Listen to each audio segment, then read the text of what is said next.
Kia ora, New Zealand. Welcome to Sweet Chain Live. This is episode 25. Can you believe it? Quarter of a century. We've made it this far. We've got a great show for you today. First up, we've got our hot scores for the week, and there's some really quite impressive ones given the terrible weather it's been. It's freezing in Wellington right now. Hopefully you're staying warm wherever you are. We've then got Bray Marsden coming on the show. He's going to talk to us a little bit about his disc golf career so far. He's also joining us for Desert Island Disc Golf, and also has got one or two things to share with us about early next year and some tournaments down south. So looking forward to that. We'll run through some of the upcoming events which are happening nonetheless. RPM's Rapture, which is coming to Wellington on the 14th of August. More details about that coming up. So first up, we'll go to the hot scores, and down starting in Invercargill, Norman Tudor goes one better than he did last week with a 15 under par to shoot the hot round for the day. At Queen's Park Gardens. Over in Dunedin, Cameron Mackey makes it 2 weeks in a row with, again, shooting 7 under par. Well done to him. Across the Gardens, Peter McKay shoots 14 under par in a very good score. And across to Wanaka, nobody played Tucker Beach. At least not that I could see anyway. The weather or the access must have been down. Ely Point, Ben Quinn and Nick Steenson both tie for the lead this week with 1 under par. And it's Billy Goldsmith with 13 under at Lismore. Across to the East Coast now with Jelly Park, and Jeremy Brockenshire hits 16 under par, which I've got down as being a 2021 hot score. So very well done to him. And at Queen's Park Reserve, it was honours evens between Willie Taratana and Louis Stryden, both hitting 8 under par.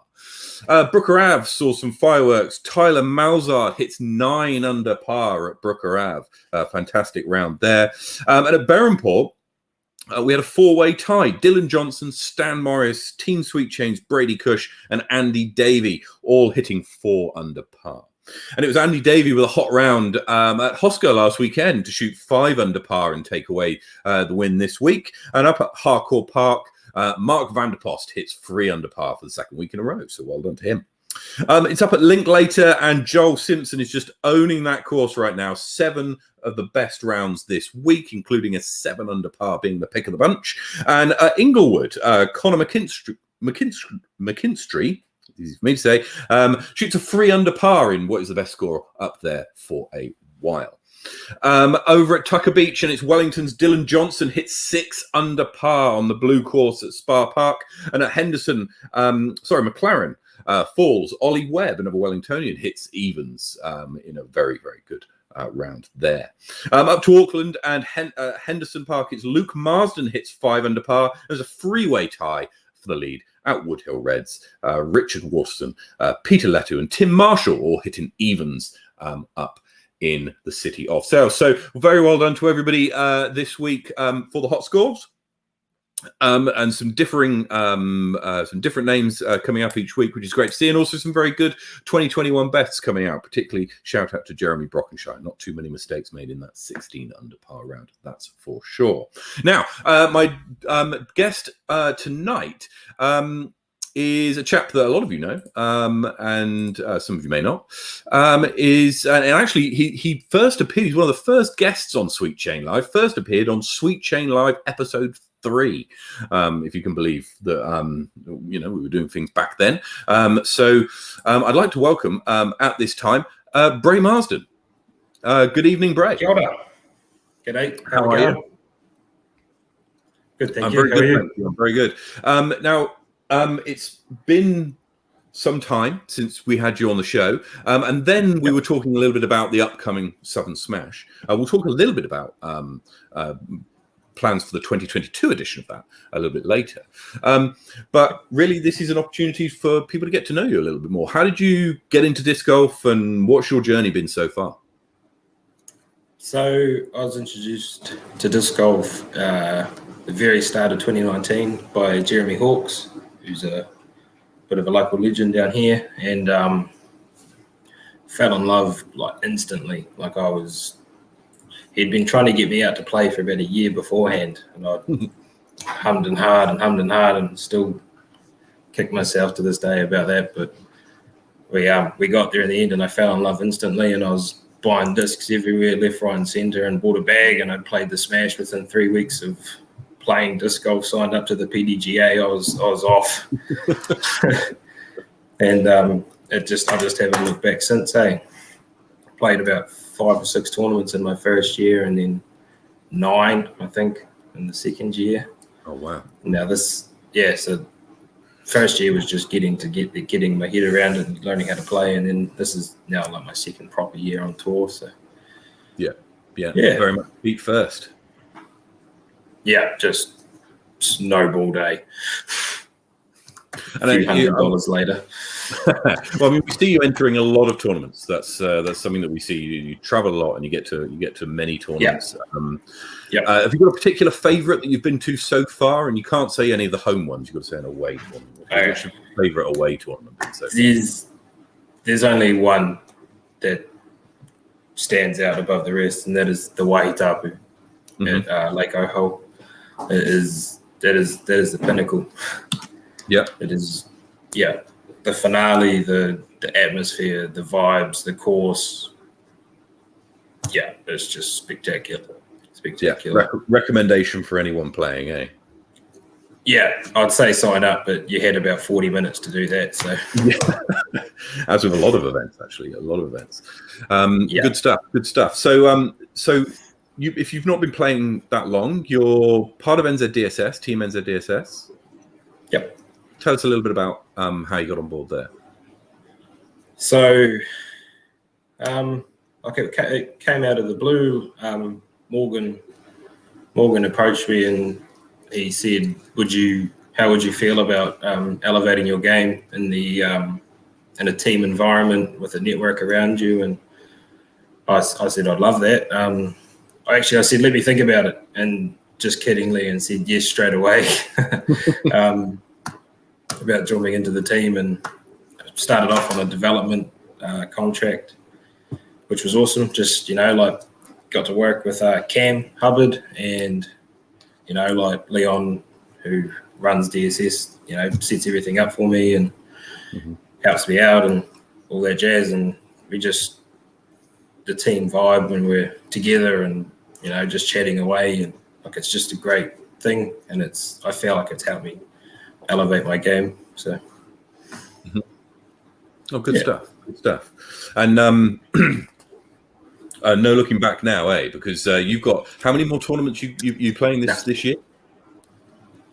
So I'm registered for 3 more this year. So that's so far. So that's Tucker's, the Chartery Bay Charge in Christchurch, and Wahitapu. And I have flights already booked for the Fling North Island Champs, and I will be playing Moonbase as well whenever the Rego's open for them. So yeah, I am all locked and loaded for another 6 tournaments this year. Fantastic. I mean, you mentioned Tucker Beach there. This is your next one.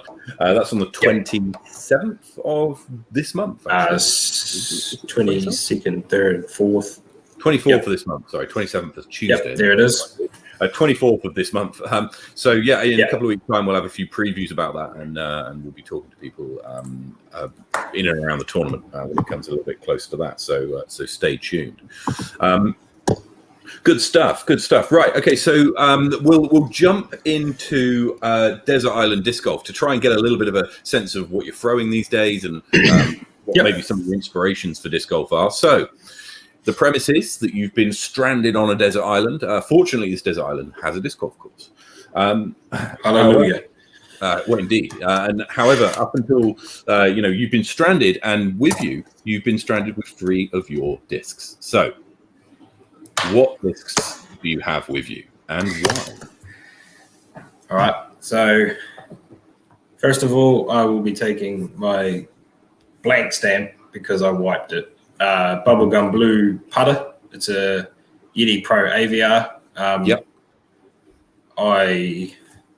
When I first started playing disc golf, I putted with the Latitude Pures, and ended up switching to Yeti Pro AVRs, and they just became like the staple in my bag for putting. I own a good amount of them now. They have a little micro bead just on the bottom. It's quite dirty. Yeah. It's a good workout, this disc.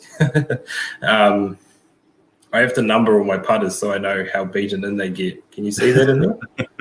Oh yeah, is that number 4? Yeah, this is number 4. 4 out of about 14. Okay. So these are good. They're good throwers as well. Tell us a little bit about the Yeti Pro bit. There's heaps of hundreds of AVRs out there. Why Yeti Pro? So I think it was Yeti's signature putter, and the Pro plastic is just a standard Innova plastic. So they combined the two to just call them Yeti Pros, and it's almost like a gummy. If you know RPM plastics, it's like a magma, like a medium magma probably. So nice and grippy for the chains and soft in the hand, like during the wet, and great flyers, dead straight, good putters. And how does it differ to the Pure? Because personally, I throw a Pure. That's my throwing putter. Yep. So what's your how does it differ to that? Mold wise, the Pure is probably shallower and without the bead. And I'm not one to even worry about beads, when I throw. Like I know people notice them and stuff, but I don't. My disc is my disc. The Pures, I find they will they probably go further though. Definitely fly further, but they turn a bit more, where this will just hold straight with a little fade. I see. Yeah. And just the tackier feel. I know you can get Pures in a soft and a medium, but AVRs were just what I switched to and went with. Good stuff. Okay, what else have you got? So that's my putter. I've got to take a putter. Next is my Rock 3. Yeah, this is my baby. It's almost like a Halo Rock 3. It has a blue rim and a green faceplate. Right, excellent. It's green on the back. It's probably hard to tell. I've got new lights. So rocks. There's lots of rocks as well. You got KC rocks, Rock 3, Rock X3, all the rocks. I find Rock 3s to be a lot straighter and truer than what their flight numbers suggest. Right. Okay. But this also has a bead, and it's a reliable straight disc with a solid fade at the end. And if you get them in a heavier weight, they're real dependable in a headwind. Yeah. What are the flight numbers on the Rock 3? 5403. Okay. Yeah, but definitely flies more to like a 540201. Oh, okay. So a lot straighter then. A lot straighter. Just they tend to go, for me anyway, a lot straighter before they dump out at the end. Always fade though. Any molds that you'd compare them to?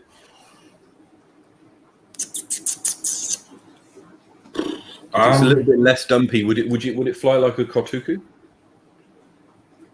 Yeah, definitely like a Kotuku. I haven't thrown the Kotuku much, so I only really throw. I have like a lineup, and I just throw them. So, yeah. Sorry, not much out there. Okay, no worries. What else you got? So that's that, and the final disc is my signature series T-Bird 3. That's a one of one, so, isn't it? Yes, that is the only one in the world with that signature on it. And the reason it has my signature on it is because I played on a card with Jackson Sullivan at the Wahitapu last year, and I noticed that his discs were stamped with his signature and his PDGA number, and I thought that was awesome. And Jacko's a great player and a great dude, so I wanted to be like him, and I ended up putting that on myself just for a bit of a laugh, and it became a lot better for me once I'd done that. I started falling in love with it more and got an ace with it, and now it's just a staple in my bag, and it's excellent.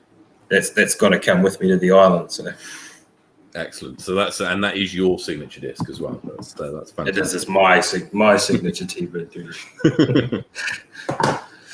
Good stuff. And you've got 3 card mates who are with you. So, and they can be anyone Anyone living or dead from either you know or that you don't, but who's with you?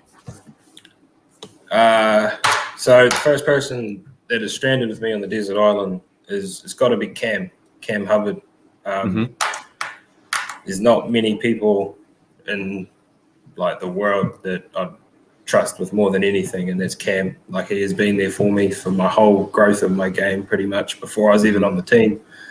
As a person, as a friend, just Cam. Like, Cam's my everything. He's my calm head in the biggest of shit storms, and everything like that. So Cam's got to be there, keep me sane on that desert island. Yeah. I met him actually in when I came down to Christchurch last, and great guy. Yeah, definitely. Next is Johnny Ferrari. I don't think my desert island would be complete without Johnny Ferrari. He's he's been another staple in my disc golf growth and career so far. So he's always there. Like, we'll travel to tournaments together or stay together, and like have a drink and throw some banter around. He's taught me a lot too, and like we are on the Disc Golf South committee together, and the DSS team together too. So he's Johnny's got to come. He's a staple. Sorry, Johnny, you're stuck on the island. Good stuff. And who else? Who makes up the four? Oh, so I had to go with a celebrity here, because if I'd bring Morgan, I'd bring Steve, I'd bring Zach, I'd bring everybody on that bloody team. So poor old Ricky Waisaki's coming over to the island. I think he'd have a great time, wouldn't he? I think he would. He'd have to watch out. Like, Cam and Johnny would probably give him a run for his money. I'd show him how to throw a pig properly. So that'd be my desert island. I think we'd have a hoot. Some birdies and bogeys. Totally agree. Okay, right. Thank you so much for that. That was good fun. We've got some a quick fire round now. As you might be aware, the front nine are a family-friendly front nine that everybody gets. The back nine are a safari nine that's a little bit different. There's no right answers, but it is answer as quickly as possible. You can't get it wrong, but let's see how we get on. Okay, so are you ready? Give it a go. Yes. Always. Okay, what's your name? Braden. Where were you born? In Invercargill. Where do you live? Invercargill. What's your PDJ number? 120752. How many years have you been playing? 2.5. 2.5. Favorite course? Pop up Ohel Standard Tuckers. Okay. Favorite disc?